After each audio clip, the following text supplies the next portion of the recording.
There is a specific kind of courage that military institutions consistently undervalue because it produces no visible violence and can be measured only in what it enables rather than what it destroys.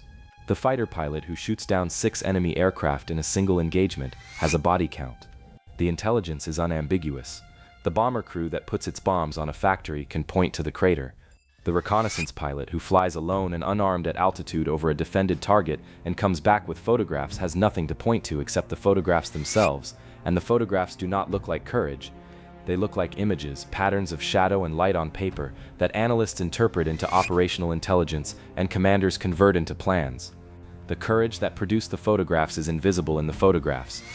It is present in the flight path that the pilot flew to get close enough, in the altitude he chose, in the route he took through the defended airspace, in the speed he maintained, and the maneuvers he made when the anti-aircraft fire found his range. None of that appears in the image. What appears in the image is the target. The pilot is somewhere behind the camera, flying home if he was fast enough and fortunate enough to still be flying. The RAF's Photo Reconnaissance Unit, and the American equivalents that developed alongside it throughout the Second World War, operated on a principle that the pre-war air staff had resisted with considerable institutional force before the evidence of actual operations made resistance unsustainable. The principle was simple. The most effective photographic reconnaissance platform was an aircraft stripped of everything except its cameras and its fuel, configured for maximum speed and maximum altitude, and flown by a pilot whose only mission was to reach the target, photograph it, and return.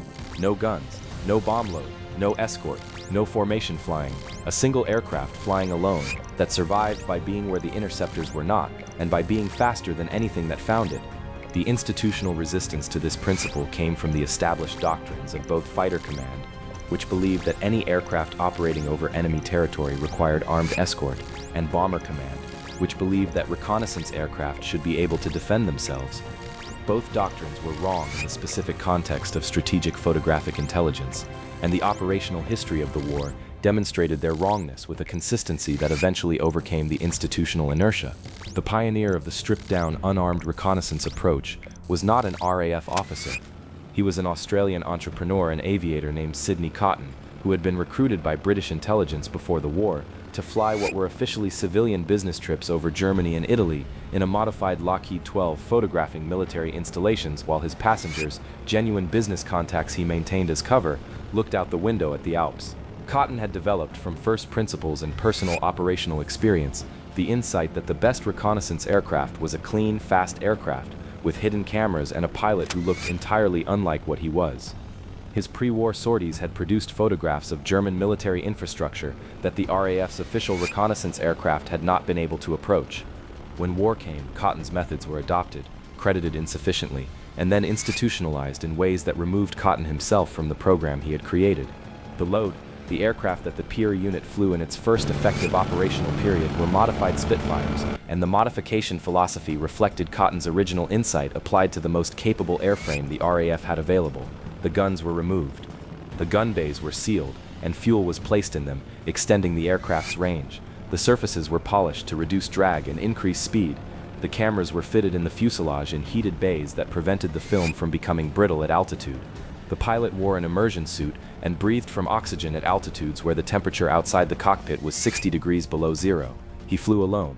If he was intercepted by a German fighter, his only defense was to push the throttle to maximum and attempt to outrun it, relying on the speed that the stripped-down configuration provided and on the altitude that German fighters in the early war period could not comfortably reach. The system worked, not always, not without losses, but with sufficient reliability to make the unarmed high-speed solo approach the doctrinal basis for Allied photographic reconnaissance throughout the war. What those aircraft produced was not a secondary contribution to the war effort. It was the foundation on which every major Allied operation in the European and Mediterranean theaters was planned. The photographs taken by unarmed reconnaissance aircraft shaped operations that bomber crews and fighter pilots then executed, and without the photographs, those operations would have been conducted with incomplete information against targets whose defenses, dispositions, and vulnerabilities were unknown. The bombers that attacked the German ball-bearing factories at Schweinfurt in 1943 flew to targets whose layout had been mapped by reconnaissance photographs. The airborne forces that landed in Normandy in the first hours of June 6, 1944, jumped onto drop zones whose features had been identified and confirmed by low-level reconnaissance photographs taken by pilots who flew alone and unarmed through German anti-aircraft fire to get low enough to capture the detail that mattered. The naval bombardment forces that fired on the beaches used targeting data derived from the same photographs. The intelligence structure of the Allied war in Europe was built, at its foundation, on images produced by pilots who carried no weapons. The institutional undervaluation of reconnaissance that persisted throughout the war had specific operational consequences. The PR unit consistently struggled for priority in aircraft allocation, for access to the newest and fastest airframes, and for the command attention that would have translated the intelligence it produced into faster operational responses. The aircraft that reconnaissance pilots flew were, with exceptions, the aircraft that could be spared from fighter and bomber operations, which meant that the PR unit was frequently flying older or less capable versions of the airframes it needed, while the fighter and bomber commands received the newest production. The argument for prioritizing a reconnaissance pilot's aircraft over a fighter pilot's aircraft was not intuitively accessible to officers whose concept of combat effectiveness was measured in enemy aircraft destroyed or bombs delivered. The reconnaissance pilot was not destroying anything, he was observing. The value of the observation was real and enormous, and consistently difficult to quantify in the terms that allocation decisions were made in. Adrian Warburton, who flew reconnaissance from Malta throughout the Mediterranean campaign and became the RAF's most decorated reconnaissance pilot, is the individual who best embodies the gap between what the Peary pilot was actually doing and how the institution understood what he was doing. Warburton produced photographs that enabled the attack on Taranto, tracked the Italian fleet before Cape Matapan, mapped the North African coast before the Allied landings, and photographed the Sicilian beaches before Operation Husky. The contribution of each of those sorties to the operations they enabled is documented in the planning records, the targeting data, the landing zone selections, the fleet disposition intelligence, and the contribution is unambiguous. What the contribution required to produce was a pilot flying alone over targets that were defended by anti-aircraft batteries and patrolled by intercepting fighters, in an aircraft that had no weapons, at altitudes and speeds that made survival dependent on not being where the defenses were looking. Warburton flew those missions repeatedly, at a tempo that his commanding officers periodically ordered him to reduce, because they recognized that the operational value of his experience was too great to lose to the attrition that his flying rate implied. That he disappeared over southern Germany in April 1944. His aircraft was found in Bavaria in 2002. The wreck confirmed that the F-5 Lightning he had been flying, an unarmed reconnaissance variant of the P-38, had come down in the airspace he was transiting on the way from Sardinia to England. The cause was not definitively established. The aircraft showed evidence consistent with being shot down or with catastrophic mechanical failure. The pilot, who had survived hundreds of missions over defended targets in an unarmed aircraft, died on a transit flight, the kind of flight that should have been the least dangerous thing he did. The distinction between the dangerous sortie and the routine one was for the reconnaissance pilot flying alone, often invisible from the outside. Every flight into defended airspace was a flight without defense. The mathematics of accumulated exposure eventually produced the same outcome, regardless of whether any individual mission was considered routine. The Central Interpretation Unit at Medmenham, where the photographs that pilots like Warburton produced were analyzed by trained interpreters, was the facility that converted the courage of unarmed reconnaissance into usable operational intelligence. The interpreters, many of them women, because the RAF's gender divisions in technical work were different from its gender divisions in operational roles, developed expertise in reading aerial photographs that is difficult to describe without seeming to exaggerate.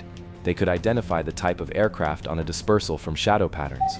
They could measure the depth of a submarine pen from the shadow cast by its roof at a known solar angle. They could track the construction progress of a rocket test facility from photographs taken weeks apart and infer the operational timeline from the rate of construction. They could map beach defenses from oblique, low-level photography well enough to identify specific positions that airborne troops would need to neutralize. The analysis capability was exceptional. It was entirely dependent on the photographs. The photographs were entirely dependent on the pilots. The operational lesson that the Peary unit's history offers is not primarily a lesson about courage, though courage is present in every mission log. It is a lesson about the relationship between information and action in military operations, and about the institutional difficulty of valuing information with the same seriousness that military cultures apply to firepower. Every aircraft that flew with guns over enemy territory was visible to the institution as a combat asset. Every aircraft that flew without guns was visible as a support asset. The distinction was a function of institutional values that equated combat effectiveness with the ability to destroy things. The reconnaissance pilot who came back with photographs that enabled the destruction of a fleet, that made possible the targeting of an industrial facility, or the identification of a beach's defensibility, or the tracking of a convoy's route, had contributed something that was operationally larger than the destruction of an individual aircraft in air combat. He had contributed to the planning of an operation that might sink a fleet, or level a factory, or open a beachhead. The contribution was invisible in the photographs. It was entirely real in the outcomes the photographs made possible. The pilot who fought a war with no guns was in the specific accounting of what determined the war's outcome, among the most effective combatants in it, not because unarmed reconnaissance aircraft destroyed the enemy, because the information they produced shaped every decision about where and when and how the armed aircraft operated. The gun is visible, the camera is invisible. The photograph that the camera produced, sitting on an analyst's light table at Medmenham at 2 in the morning while the pilot who brought it back was sleeping, or filing his report, or preparing for the next mission, contained the information that the gun needed to fire at the right target at the right time. Without the photograph, the gun fired at what it could see. With the photograph, it fired at what mattered. That is the war the reconnaissance pilot fought. He fought it alone, without weapons, at altitudes where the cold could kill him before an interceptor found him, over targets that were shooting back with the only weapons they had against an aircraft they could not catch.